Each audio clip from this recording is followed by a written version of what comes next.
All right, good afternoon, everybody. I hope everybody's enjoying their day. My hair's a bit wild today, bit of a windy day in Colombia, but that's okay. It's finally some palatable weather outside, which is nice. But other than that, today is a big day, despite the fact that it's finally 70 degrees outside, because it's final day of the NBA regular season and, of course, the beginning of the Stanley Cup playoffs. So, a big day in sports. I remember on this exact day, not the date, but the day, like this Wednesday 2 years ago, it was one of the most exciting days in sports in my lifetime. That was the day that the Warriors set the regular season record, winning their 73rd game. Stephen Curry scored 46 points. That was, of course, Kobe Bryant's farewell game where he scored 60. And it was also the first day of the Stanley Cup playoffs. And I was actually at game one of the Blackhawks Blues series that year. And the Blues won that game in overtime, and it was really entertaining. And just kind of an example that a day like this where you have a lot of action going on, one of those days where we could see some really, really exciting stuff.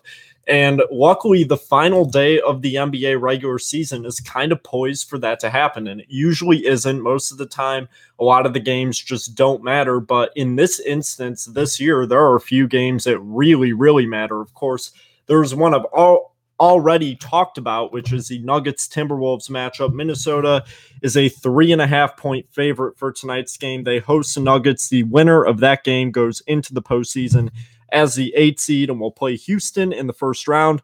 Of course, Jimmy Butler recently had the return of, or Minnesota recently had the return of Jimmy Butler. And despite Taj Gibson getting hurt in the last game, it does look like he's going to play tonight. Tom Thibodeau said that he expects him to, but we'll see how he warms up before the game. So that'll be a really exciting game. I'm going to try to watch it. It's going to be really, really fun. I mean, the amount of young talent that's on those two teams combined is really unreal. And the cool thing is that like they really match up and complement each other well. If you take a look at who are the young stars on these teams, I mean, especially Minnesota, Karl-Anthony Towns. I think I've said it in one of my videos before, but I really think he's a Tim Duncan that can shoot threes. And it's crazy to think that he's 22 years old. I think this kid's just going to get better and better and better. Andrew Wiggins had a bit of an underwhelming season, but any night he's poised to go off. Just an incredible amount of young talent there. And of course, if you look at Denver, their backcourt says it all between Jamal Murray and Gary Harris. And then you really have to like what Nikola Jokic is doing in his third year in the league. I mean, he's a triple-double threat night in and night out, averaging 18.2, 10.7, and 6.1 on the year in total. So, I mean, I think this is going to be a really exciting game. They're division rivals. They don't like each other. Both of them are very, very hungry to go into the playoffs. I mean, I mentioned it yesterday. I mean, this is a Denver team that was right there last year. And the last time they made the playoffs, they were a 56-win team that got knocked out of the first round by the Golden State Warriors back in 2013. So now they have this opportunity to at least have their shot at a 1 seed in the playoffs. And if you're Minnesota, this looked like it was going to be the year, not just to make the playoffs, but to have maybe a 3 or a 4 seed. They looked really, really good for the first half of the season. They haven't made the playoffs since 2004, where they got knocked out in the conference finals. That was Kevin Garnett's MVP season. So that just lets you know how long ago that was. It was also the final season of Friends. So long time ago, 14 years. Timberwolves would really like to make it back to the playoffs, and they get to play at home, but I think the pressure is all on Minnesota. They should not be in this position. And while Denver had an expectation to make the playoffs coming into this year, they dealt with a lot of injuries. They played really well through them. I think all the pressure is on Minnesota, and I think Denver's going to win this game. I think the Denver Nuggets make the playoffs, and they beat the Minnesota Timberwolves tonight. That is my take for right now. As far as the other games that will have an impact on how things shape up in the playoffs, there are certainly a few others. The Bucks and the 76ers. The Sixers, if they win, they maintain the 3 seed in the Eastern Conference, which is what I'm hoping for because I have a ticket for Game 3 in Indiana, and I'd get to see LeBron James in the playoffs, so that'd be cool. The Sixers are looking to win their 16th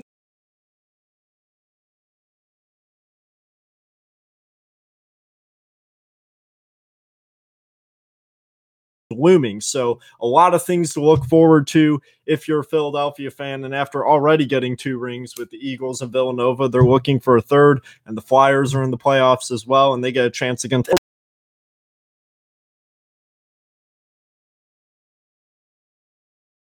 currently the 6th seed in the East, so that could actually be our playoff preview. But in order for that to happen, if we take a look at how the Eastern Conference is currently shaping up, the Bucks have a game on both the Heat and the Wizards, who are tied. So it looks like the Bucks will likely stay in that 6th seed, which is what they were last year. And on the other hand, you have the Heat and the Wizards right below it. The Wizards are on the road against the Magic. They're looking to win. I mean, especially after last night, they, after struggling in the first half, came back to beat the Celtics, who had a really rough second half and had a really underwhelming bench performance after Jaylen Brown exploded in the first quarter. And they're looking to win. They're hoping that the Miami Heat lose to Toronto. However, Toronto may be resting some of their players, as this is, of course, a game that they have no real need to win, although they are 59-22, and they would certainly love to put a 60-win season in their franchise record books. That would be the first of their franchise history. So Raptors may be playing for keeps for that symbolic reason. Other games that impact the Spurs and the Pelicans, they have obviously both clinched, but they are just fighting for seeding.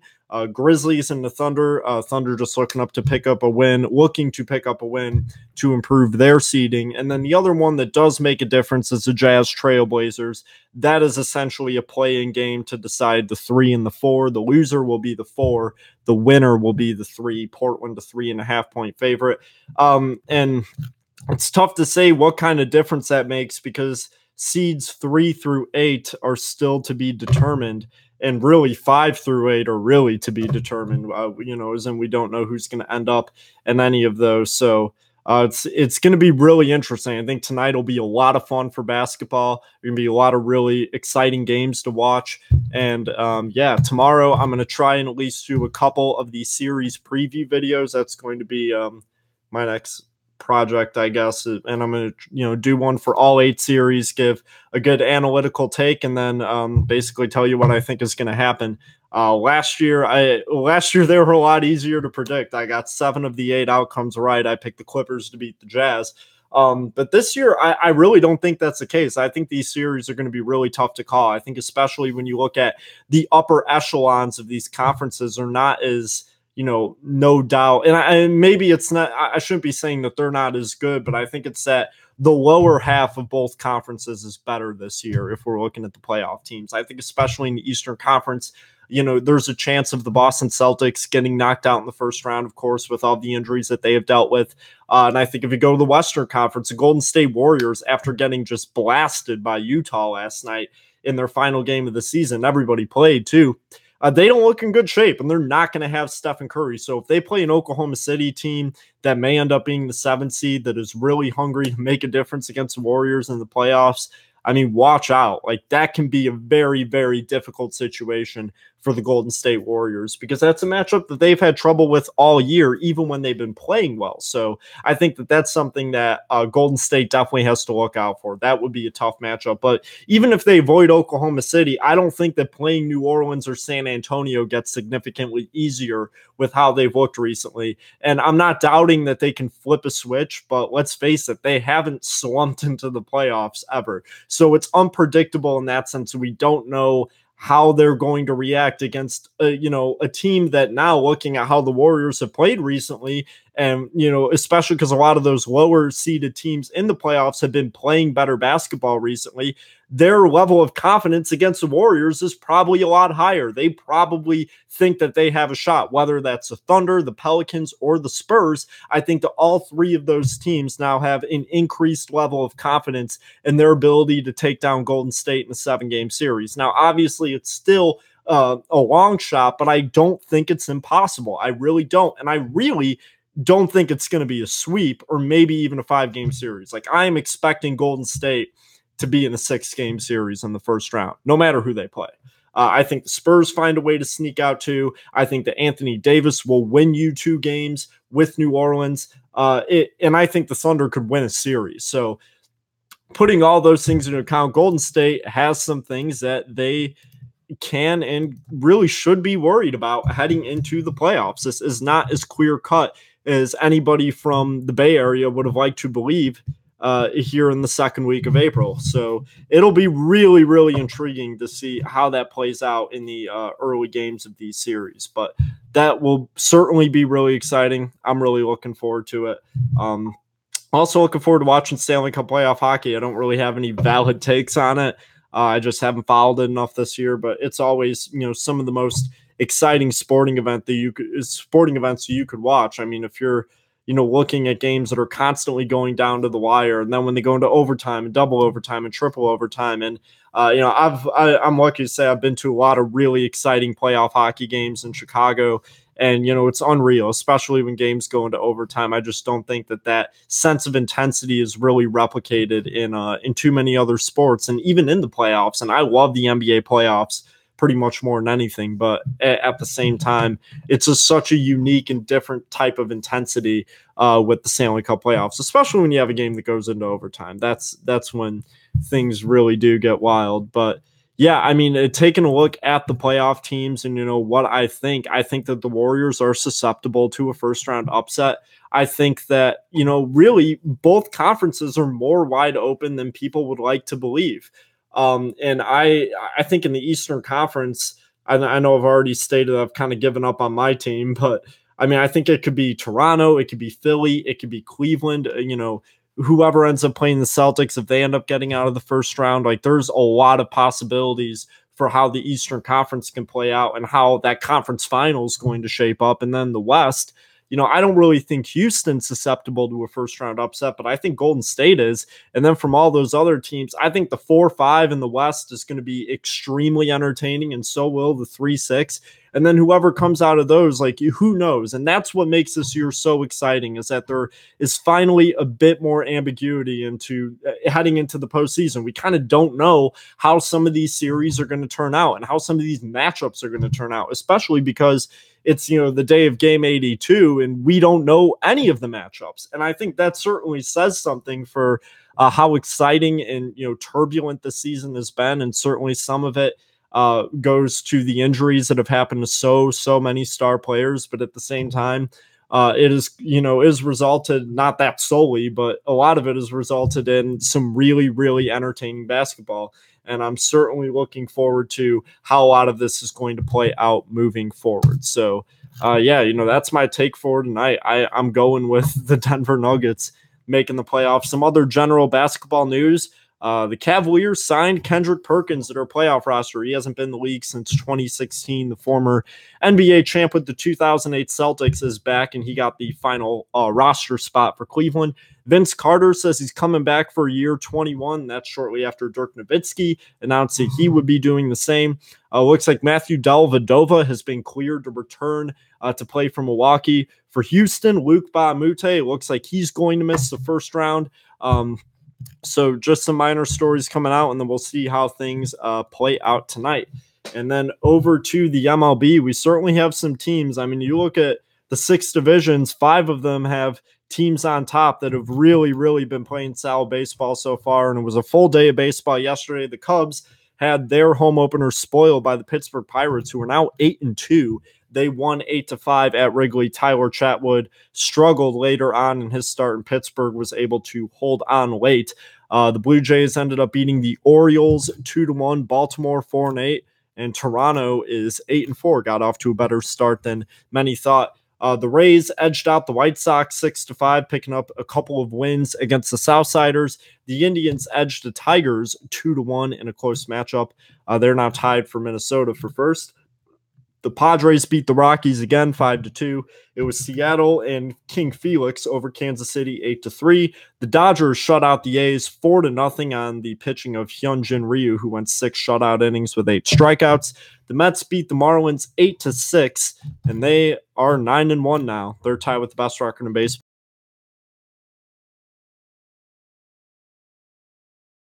5-3 there. The Phillies beat the Reds 6-1. Aaron Nola with his first win of the year. The Giants edged out the Diamondbacks 5-4. The Cardinals beat the Brewers in extras 5-3. It was the Angels blowing out the Rangers 11-1. Mike Trout hit an absolute moonshot in that game, and the Angels are now 9-3, even with the Astros. And the Nationals took down the Braves 4-1. Steven Strasburg, 8 innings, 8 strikeouts, 2 walks, no runs.